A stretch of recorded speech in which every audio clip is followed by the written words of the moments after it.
أعوذ بالله من الشيطان الرجيم. قل هذه سبيلي أدعو إلى الله على بصيرة أنا ومن اتبعني وسبحان الله وما أنا من المشركين.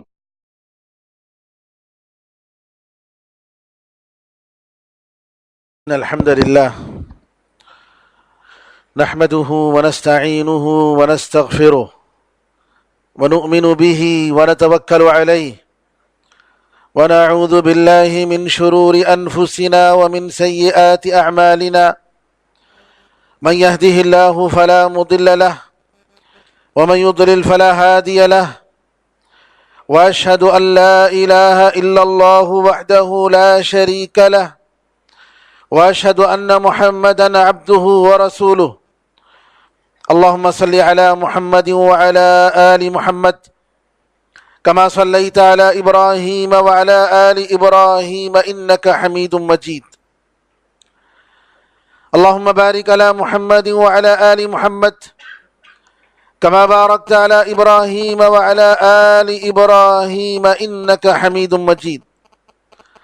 أما بعد، فإن خير الحديث كتاب الله وخير الهدي هدي محمد صلى الله عليه وسلم وشر الأمور محدثاتها وكل محدثة بدعة وكل بدعة ضلالة وكل ضلالة في النار. تمام تعریفیں اللہ تعالیٰ کے لیے ہیں جو سارے جہاں کا خالق، مالک اور اس کا پروردگار ہے۔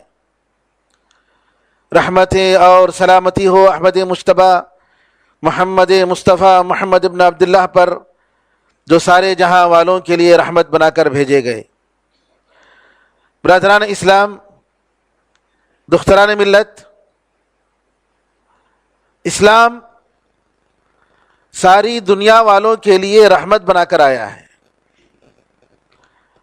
اس کا پروردگار، اس دین کو بھیجنے والا، اس شریعت کو بنانے والا، وہ رحمان اور رحیم ہے، سب سے زیادہ رحم کرنے والا مہربان ہے، اور جس کے بارے میں نبی کریم صلی اللہ علیہ وسلم فرماتے ہیں کہ اللہ تعالیٰ نے یہ فرمایا، سبقت رحمتی غضبی، میری رحمت میرے غصے سے آگے ہے، میرے غصے پر میری رحمت غالب آ گئی۔ اور نبی کریم صلی اللہ علیہ وسلم نے فرمایا کہ اللہ تعالیٰ نے رحم و کرم، رحمت کے 100 حصے کیے، 100 حصوں میں ایک حصہ دنیا میں بھیجا اور 99 حصہ اپنے پاس رکھا۔ ایک حصہ جو اللہ تعالیٰ نے رحمت کا جو بھیجا ہے اس دنیا میں، اس کا تقاضا ہے کہ ایک جانور اپنے بچے سے اپنے پیر کو اٹھا لیتا ہے کہ کہیں اپنے پیر سے اس بچے کو تکلیف نہ ہو جائے۔ ایک ماں اپنے بچے کے ساتھ رحم دلی اور شفقت سے پیش آتی ہے۔ ایک انسان کے ساتھ، ایک جانور کے ساتھ رحمدلی سے جو پیش آتے ہیں، وہ سب کچھ اس ایک رحمت کا تقاضا اور نتیجہ ہے۔ اور اللہ کے پاس جو 99 رحمت ہیں، سبحان اللہ، اس کا کیا اندازہ ہوگا۔ یہ دین رحمت ہے۔ اور نبی کریم صلی اللہ علیہ وسلم کے بارے میں اللہ نے کہا، وَمَا أَرْسَلْنَاكَ إِلَّا رَحْمَةً لِلْعَالَمِينَ، ہم نے آپ کو نہیں بھیجا ہے مگر سارے جہاں والوں کے لیے رحمت بنا کر بھیجا ہے۔ نبی کریم صلی اللہ علیہ وسلم، آپ کی زندگی میں آپ کی سیرت کا مطالعہ کریں، آپ کبھی نہیں پائیں گے کہ اپنی ذاتی غصے کی وجہ سے، اپنے ذاتی عداوت کی بنیاد پر نبی کریم صلی اللہ علیہ وسلم نے کسی سے بدلہ لیا ہو. آپ کی پوری زندگی سارے لوگوں کے لیے رحمت. آپ نے دیکھا کہ صحابہ سفر میں ہیں اور ایک گھونسلے سے پرندے کے ایک بچے کو نکال لیے. نبی کریم صلی اللہ علیہ وسلم جیسے ہی باہر سے تشریف لائے، اس پرندے کی ماں آ کر نبی کریم صلی اللہ علیہ وسلم کے سامنے اپنا پر بچھا کر اس کی ماں بیٹھ گئی. نبی کریم صلی اللہ علیہ وسلم نے کہا، اس ماں کو اس کے بچوں کے بارے میں کس نے تکلیف دی؟ جاؤ اس کے بچوں کو واپس کرو. یہ نبی کریم صلی اللہ علیہ وسلم کی رحمت. پرندوں کے ساتھ، جانوروں کے ساتھ. نبی کریم صلی اللہ علیہ وسلم ایک مرتبہ ایک باغ میں تشریف لے جاتے ہیں اور ایک اونٹ نبی کریم صلی اللہ علیہ وسلم کے دربار میں آ کر سامنے آ کر بیٹھتا ہے اور رونے لگتا ہے.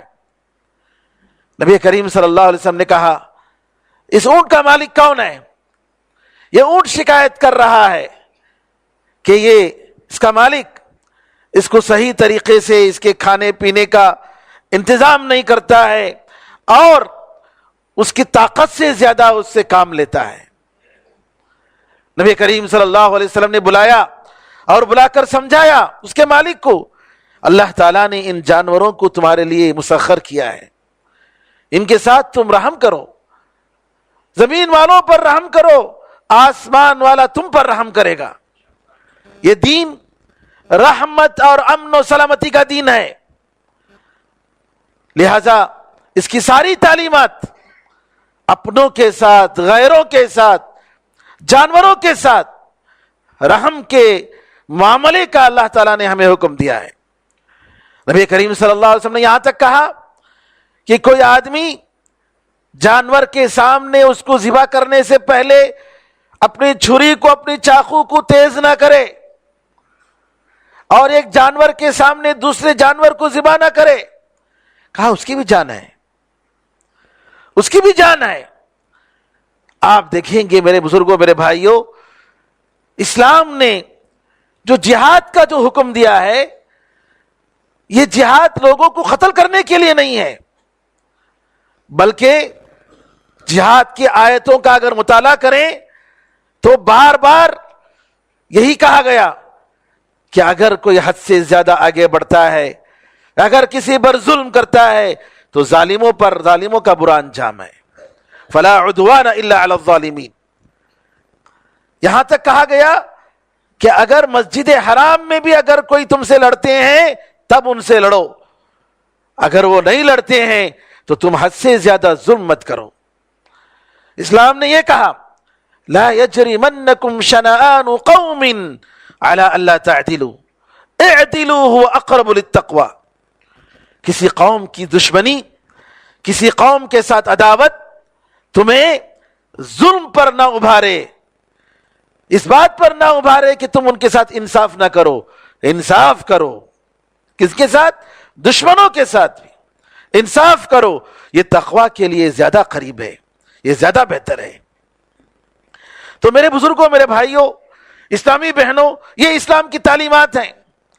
آپ اسلام کی تعلیمات کا مطالعہ کریں. آج جو کچھ بھی رحم و کرم ہے انسانوں کے ساتھ، قیدیوں کے ساتھ، اپنوں کے ساتھ اور غیروں کے ساتھ، جنگوں کے جو اچھے اصول جو بنائے گئے، وہ سب اسلام کا دین ہے، اسلام کا دین ہے. ورنہ لوگوں کے پاس سوائے ظلم و ستم اور ایک دوسرے پر چڑھ دوڑنے اور ایک دوسرے کا مال کھانے، لوٹنے، دھوکہ دینے کے سوا کچھ نہیں تھا. یہ اسلام ہے جو زندگی کے آداب سکھائے، جنگ کے آداب سکھائے، انتقام کے آداب سکھائے. اسلام نے کہا لا تزر وازرۃ وزر اخرى،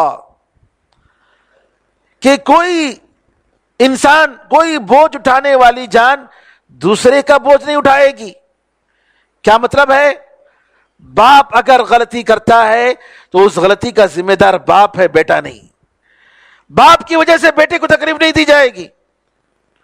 بھائی اگر ظلم کر رہا ہے، گناہ کر رہا ہے، اس کی وجہ سے اس کے بھائی کو ٹارچر نہیں دیا جائے گا، اس کو تکلیف نہیں دی جائے گی، اس کی سزا اس کو نہیں دی جائے گی۔ شوہر اگر کر رہا ہے تو بیوی کو سزا نہیں دی جائے گی، بیوی اگر غلطی کر رہی تو اس کی سزا شوہر کو نہیں دی جائے گی۔ یہ اسلام ہے میرے بھائیوں۔ وَلَا تَزِرُ وَازِرَةٌ وِزْرَ أُخْرَىٰ۔ ان ساری تعلیمات کو رکھتے ہوئے آج ایسے لوگ جو اسلام کے نام پر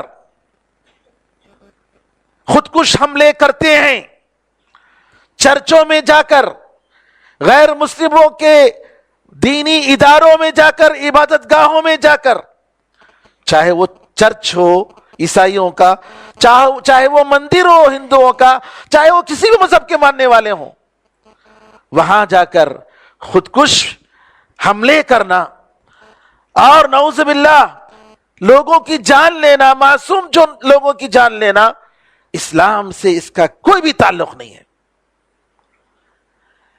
اسلام یہ کہتا ہے وَلَا تَزِرُ وَازِرَةٌ وِزْرَ أُخْرَىٰ، کہ جو مجرم ہے اسی کو سزا دینی چاہیے،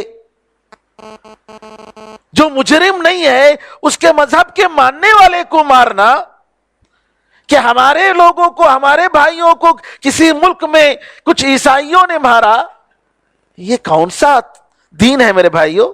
یہ کون سا اصول ہے؟ اسلام کے کسی بھی اصول سے ایسے حملوں کا تعلق نہیں ہے، اور اسلام کسی بھی طریقے سے ایسی حرکتوں کو کبھی بھی جواز کا فتویٰ نہیں دے سکتا۔ ہمیں افسوس کے ساتھ کہنا پڑتا ہے کہ سری لنکا میں جہاں پر لوگ اپنی عبادت گاہوں میں عبادت کرنے کے لیے گئے اور وہاں جا کر کچھ نام نہاد لوگ جن کا اسلام سے دور سے تعلق نہیں، اور آپ اگر دیکھیں یہ ISIS ایسے لوگ پکڑے گئے جن کو قرآن پڑھنا نہیں آتا ہے، قرآن پڑھنا نہیں آتا ہے، جو IS کا نام لے کر اسلام کو بدنام کر رہے ہیں۔ اس میں کچھ بھولے بھالے مسلمان ہو سکتے ہیں، لیکن یہ جو تنظیم، ایک انٹرنیشنل تنظیم، ان کو پیسے کہاں سے آتا ہے؟ ان کے پاس اسلحے کہاں سے آتے ہیں؟ ان کو کون مدد کرتا ہے؟ بڑی بڑی بہترین گاڑیاں ان کو کون دیتا ہے؟ یہ بہت ساری حکومتیں ہیں نعوذ باللہ، اور انٹیلیجنس ایجنسیاں ہیں انٹرنیشنل جو ان کو تقویت پہنچا رہی ہیں، اور اس کے بغیر یہ لوگ پوری دنیا کو پریشان نہیں کر سکتے۔ یہ حقیقت ہے میرے بھائیوں کہ بڑی بڑی انٹیلیجنس ایجنسیاں حکومتوں کی اور بڑی طاقتور حکومتوں کی ایجنسیاں ان کے ساتھ ہیں، اور ان کا مقصد یہ دہشت گردی پھیلانا، مسلمانوں کو بدنام کرنا، اسلام کو بدنام کرنا، پھر معصوم لوگوں کو قتل کرنا، یہی ان کا مقصد ہے۔ جو لہذا جو کام سری لنکا میں ہوا گزشتہ ہفتے، انسانیت سے اس کا کوئی تعلق نہیں، اسلام سے اس کا کوئی تعلق نہیں۔ اس کو ہم نکیر کرنی چاہیے، اس پر انکار کرنا چاہیے، اس کام کی مذمت کرنی چاہیے۔ کیوں؟ ان لوگوں کی کوئی غلطی نہیں، وہ اپنی عبادت گاہوں میں عبادت کرنے کے لیے گئے۔ نیوزی لینڈ میں اگر کسی عیسائی نے اگر کسی مسلمان کو مارا، اس کا مطلب یہ نہیں کہ سری لنکا میں جو لوگ جو بری ہیں، جو معصوم ہیں، ایسے لوگوں کو ان کے بدلے میں مارا جائے۔ یہ کون سا اسلام ہے میرے بھائیوں؟ نبی کریم صلی اللہ علیہ وسلم نے کبھی ایسا نہیں کیا، کبھی ایسا نہیں کیا۔ جنگوں میں فتح مکہ کے موقع پر نبی کریم صلی اللہ علیہ وسلم نے 4 لوگوں کا نام لے کر کہا کہ یہ لوگ اگر کعبے کا پردہ بھی اگر پکڑے رہے، ان کو قتل کیا جائے۔ نبی کریم صلی اللہ علیہ وسلم کیوں؟ ان کی شرارتوں کی وجہ سے، ان کی ظلم کی وجہ سے، ان کی دہشت گردی کی وجہ سے۔ یہ نہیں کہا سارے مکے والے، بلکہ یہ کہا مکے میں لوگ اپنے اپنے گھروں میں اگر چلے گئے، وہ امن میں ہیں، ان کے خلاف تلوار نہیں اٹھائی جائے گی، ان کو قتل نہیں کیا جائے گا۔ امن دیا اور امن کا پیغام دیا، ان کی جانوں کی حفاظت، ان کی مالوں کی حفاظت، ان کی عزت کی حفاظت۔ ابو سفیان جو کہ قریش کا سردار، کہا کہ ابو سفیان کے گھر میں جو داخل ہو گیا اس کے خلاف جنگ نہیں کی جائے گی، تلوار نہیں اٹھائی جائے گی۔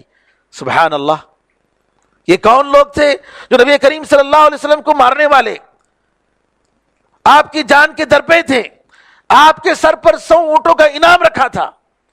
نبی کریم صلی اللہ علیہ وسلم نے ان کو جمع کیا, کہا کہ تم لوگ کیا سمجھتے ہو میں کیا کروں گا؟ ان لوگوں نے کہا بڑے شریف آدمی ہیں آپ, بڑے شریف آدمی کے بیٹے ہیں. نبی کریم صلی اللہ علیہ وسلم نے کہا اذهبوا فانتم الطلقاء, جاؤ تم لوگ آزاد ہو, جاؤ تم لوگ آزاد ہو. میں وہی کہوں گا جیسے یوسف علیہ السلام اپنے بھائی کے بارے میں کہے لا تثریب علیکم اليوم, تم پر کوئی ملامت نہیں, جاؤ میں کچھ نہیں کہوں گا. دین میں داخل ہونے کی شرط نہیں لگائی, یہ نہیں کہا کہ مسلمان ہو گئے تو تمہاری جان محفوظ, یہ نہیں کہا. آج یہ دہشت گرد لوگ, یہ دہشت گرد جماعتیں اور ان میں ان کے فتویٰ دینے والے اور لوگوں کو غلط رہنمائی کرنے والے, نعوذ باللہ, یہ لوگ اصل ہیں جو انسانیت کے دشمن ہیں, چاہے وہ مسلم ہو چاہے غیر مسلم ہو. کیونکہ جو دین, نبی کریم صلی اللہ علیہ وسلم کعبے کو دیکھتے ہیں, کعبے کو دیکھ کر کہتے ہیں ما اعظمک وما اعظم حرمتک, تیری کتنی بڑی عزت ہے, تیرا کتنا بڑا مقام ہے, تیری کیا شان ہے, اور تیری عزت کتنی بڑی ہے. لیکن ایک مسلمان, معصوم مسلمان کی جان تیری عزت سے بھی بڑھ کر ہے. سبحان اللہ. یہ نبی کریم صلی اللہ علیہ وسلم کا پیغام. آج یہ سمجھ کر کہ خودکش حملوں کے ذریعے ہم معصوموں کو قتل کر کے ہم جنت پہ چلے جائیں گے, جنت پہ ہرگز نہیں جائیں گے. یہ لوگ جنت کے مستحق نہیں ہیں. کیوں؟ اسلام میں خودکشی کرنا حرام ہے میرے بھائیوں. نبی کریم صلی اللہ علیہ وسلم نے فرمایا اگر کوئی شخص اپنے آپ کو چاقو سے, خنجر سے مار کر اگر کوئی اپنے آپ کو ہلاک کرتا ہے, مر جاتا ہے, تو اللہ تعالی قیامت کے دن تک اس عذاب کو وہ اللہ تعالی دے گا اور وہ محسوس کرے گا. مرتے ہوئے جو تکلیف ہوگی وہ تکلیف اور عذاب جی اس کا سلسلہ قیامت تک چلے گا. کس کے لیے کہا جا رہا ہے؟ یہ ہم مسلمانوں کے لیے کہا جا رہا ہے. نبی کریم صلی اللہ علیہ وسلم ایک جنگ میں ہیں اور ایک صاحب بڑی ہی ہمت کے ساتھ دشمنوں کے فوج میں گھسے جا رہے ہیں, لوگوں کو قتل کر رہے ہیں, دشمنوں کو قتل کر رہے ہیں. لوگوں نے کہا ارے کیا پہلوان ہے, کیا ہمت ہے, جتنا اس نے دشمنوں کو قتل کیا ہے کسی نے اتنا نہ قتل نہیں کیا. نبی کریم صلی اللہ علیہ وسلم نے سنا تو کہا کہ وہ دوزخ میں جائے گا, دوزخ میں جائے گا. صحابہ کو تعجب ہوا, مسلمانوں کی صف میں ہے, مسلمانوں کے ساتھ لڑ رہا ہے اور چل رہا ہے, جا کے دشمنوں کو قتل کر رہا ہے اور اپنی جان کی پرواہ بھی نہیں ہے, لیکن نبی کریم صلی اللہ علیہ وسلم کہہ رہے ہیں کہ دوزخ میں جائے گا. ایک صحابی نے کہا کہ دیکھتا ہوں میں کیا معاملہ ہے. نبی کریم صلی اللہ علیہ وسلم ایسے شخص کے بارے میں کہ دوزخ میں جائے گا ایسے ہی نہیں کہیں گے, کوئی سبب ہوگا. جاتے ہیں, اس کے پیچھے جاتے ہیں, دیکھتے ہیں کیا ہوتا ہے. لڑتا ہے, اتنے میں اس کے جسم میں دشمنوں کا ایک حملہ ہوتا ہے اور اس کی وجہ سے زخم آ جاتا ہے, زخم آ جاتا ہے. اب جب زخم آ گیا تو گیا, زخم کو برداشت نہیں کر پایا, تلوار کو نیچے رکھا اور اپنے آپ کو اس کے سینے میں رکھ کر جو ہے اپنے آپ کو ختم کر دیا. یہ صحابی دیکھتے ہیں اور نبی کریم صلی اللہ علیہ وسلم کے دربار میں آتے ہیں اور کہتے ہیں میں گواہی دیتا ہوں کہ آپ واقعی اللہ کے رسول ہیں. نبی کریم صلی اللہ علیہ وسلم نے کہا کیا بات ہے؟ کہا آپ نے اس شخص کے بارے میں یہ بات کہی, میں نے کہا میں دیکھتا ہوں کہ کیا مسئلہ ہے.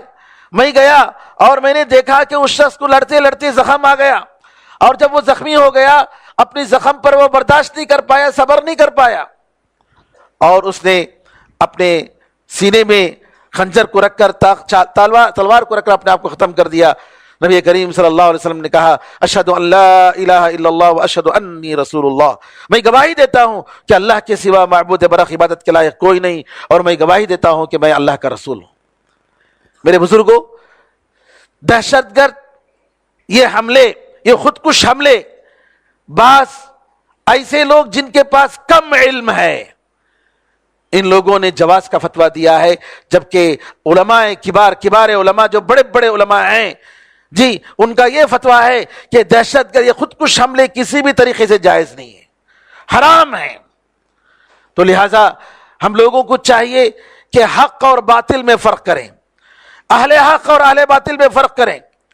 یہ دہشت گرد، یہ لوگ کیسے دہشت گردوں میں چلے جاتے ہیں؟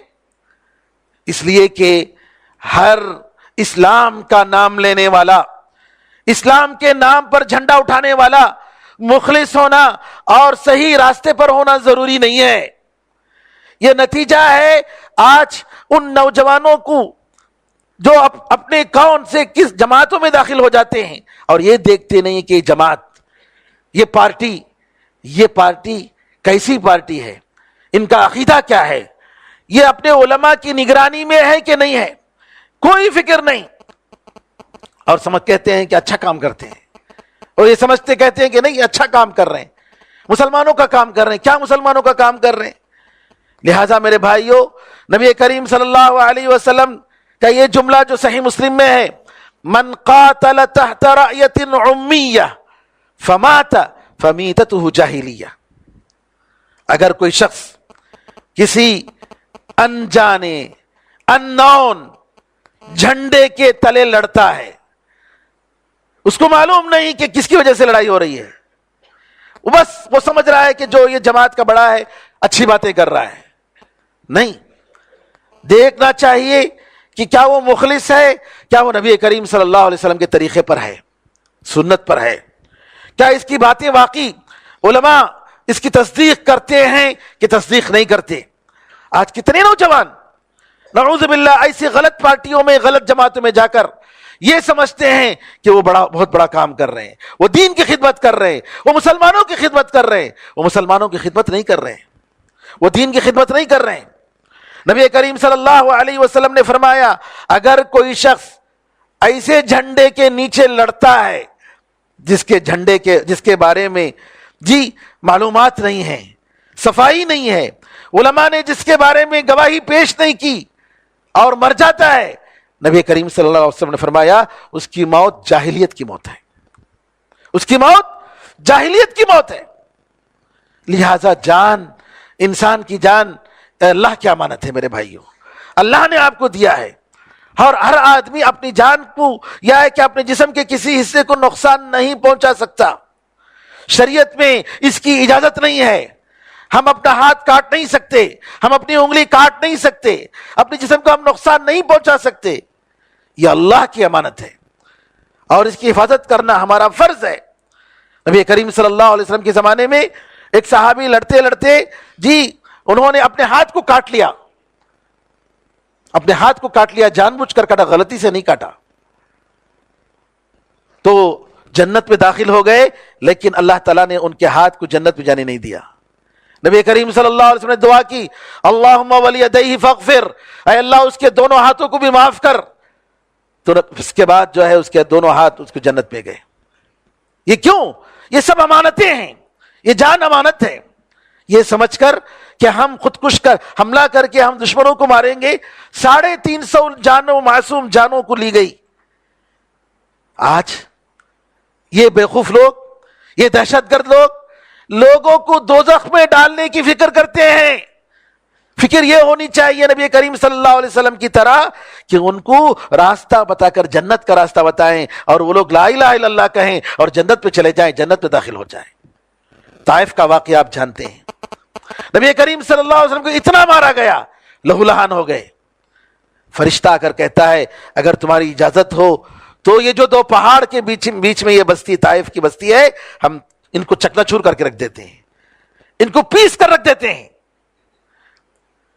پہاڑوں کے فرشتے، نبی کریم صلی اللہ علیہ وسلم نے فرمایا کہ نہیں، مجھے امید ہے کہ ان کی اولاد مسلمان ہوگی، اگر یہ لوگ اسلام میں داخل نہیں ہو رہے ہیں تو انشاءاللہ ان کے پیٹوں سے ایسے لوگوں کو اللہ لائے گا جو مسلمان ہوں گے، جو لا الہ الا اللہ محمد رسول اللہ پڑھیں گے۔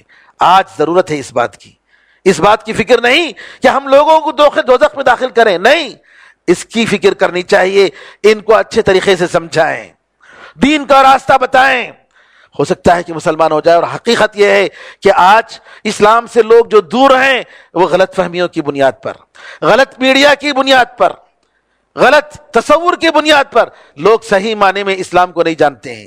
اگر اسلام کو صحیح طریقے سے پہچان لیں مسلمان ہو جائیں گے، اور ایک وقت آئے گا کہ پوری کی پوری دنیا اسلام میں داخل ہو جائے گی. جی ہاں، ایک وقت آئے گا قیامت سے پہلے پوری کی پوری دنیا مسلمان ہو جائے گی. نبی کریم صلی اللہ علیہ وسلم کا یہ وعدہ ہے اور یہ وعدہ پورا ہو کر رہے گا. آپ نے جتنی باتیں کہیں وہ ساری باتیں ہو کر رہی ہیں، اور انشاءاللہ یہ بھی ہوگا کہ ہر گھر، چاہے وہ گھر پختہ ہو، کچا ہو، چمڑے سے بنایا گیا ٹینٹ ہو یا ایک پتے سے بنایا گیا ہو، ہر گھر میں اسلام داخل ہوگا.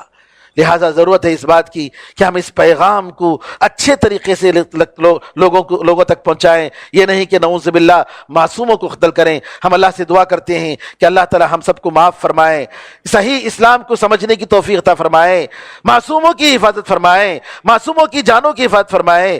آمین ارحم الراحمین. بارک اللہ لنا ولکم فی القرآن العظیم ونفعنا وإیاکم بالآیات والذکر الحکیم. انہ تعالی جواد کریم ملک بر رؤوف رحیم رب